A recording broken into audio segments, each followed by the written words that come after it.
Alright, all you amazing YouTube viewers, let's jump into another awesome micro painting video. And in this video, we're going to be painting a purple little ghoul.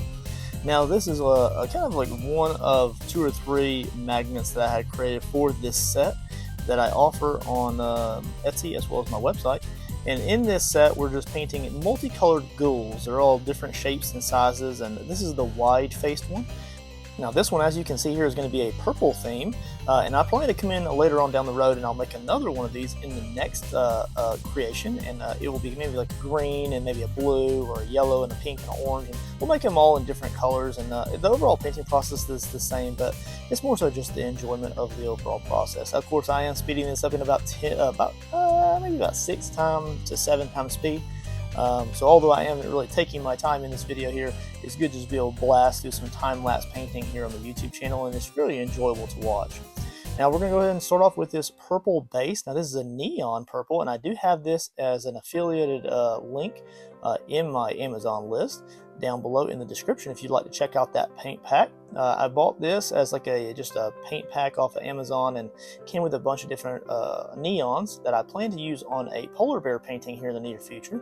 And I thought, why not go ahead and test out some of these colors on some magnets?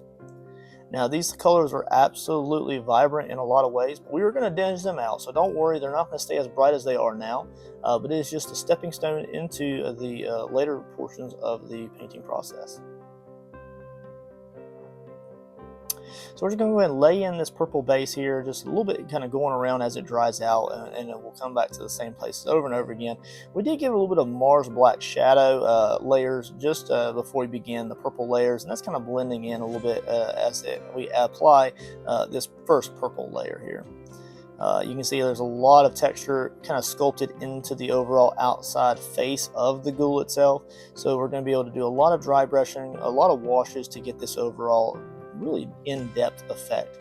Now we're going to go ahead and jump into a little bit of dry brushing here. We did a little bit of dry brush over the outside raised edges of the face itself, and then we're going to go ahead and paint those black painted base coated eyes in a white. Now of course I can leave them black if I wanted to, but just for this painting session I decided to kind of go ahead and just go ahead and make them white so they pop a little bit better against that purple overall face color.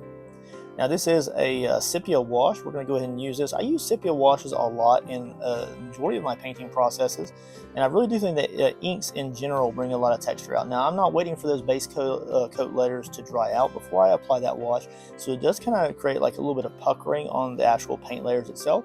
And as that dries out, when we come in with later layers, it just adds a lot more depth to the overall little item that we're painting. I went back and forth with how I would like to paint the tongues on these, and because this is the very first one, I really didn't have a way that I didn't have a way locked in that I wanted to follow for the overall set, because they're all going to look relatively the same. So when you get to like later stages as far as highlights and adding those colors in, you kind of want to make sure that they're overall colored the same way, and they look like an entire set of magnets, and they're not just individuals. Or at least that's the way I want them to look when I put them in a lineup to take reference photos for Etsy or anything like that. So we're going to go ahead and paint a little eye there. We're going to start off with the base color here, which is the same color as the tongue, and that is the base color neon that we started with in the very first layer of neons. Do a little bit of dry brushing here with that same color, adding a little bit of titanium white inside just to kind of brighten it up a little bit. And we're going to go ahead and add a pupil here in just a moment to that iris.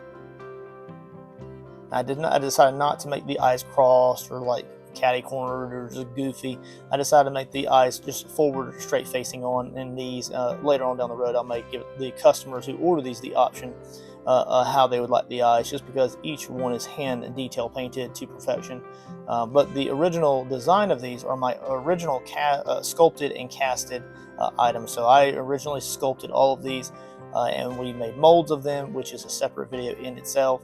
And then we went ahead and casted those at a smooth cast. These are 320. I usually use smooth cast 300, but here lately I've been leaning towards the off-white, which is 320 from smooth on. A little bit of darkening out around the mouth there. And that's just a pure Mars black, and then we're kind of water that out a little bit as we kind of just apply some just dinged out gray areas, in particular shadowed spots. letting that wash or very watered down paint settle into all of those nooks and crannies that we sculpted into the item there. Applying a little bit of a titanium white highlight to each individual eye with a little dollop of glare. I was experimenting with applying a little bit of a glare to the tongue itself also, but I decided after just painting that I just did not like the way it looked, and I do come back in with that purple layer yet again, the original neon that we began the process with. I may come in later on and apply a little bit of UV resin to that mouth just to give it like a little bit of a slobbery or a watery look to it. Maybe like a little drip coming off the tongue, and maybe we'll go over the eyes with a little bit of a UV resin glaze just to kind of add a lot more depth to it. Overall, it's a very easy painting process, and I hope you guys have enjoyed it so far. Now, I'm going to go ahead and step out into the outdoor yard, and I'm going to spray this with a nice 2x Rust-Oleum clear coat before we get the final effects. Looking pretty good, you guys. Now, as you can see here, it turned out absolutely spectacular, and it is really vibrant. It's actually very hard to pick up the vibrancy of that on the camera itself, even if I do change the saturation of the camera itself.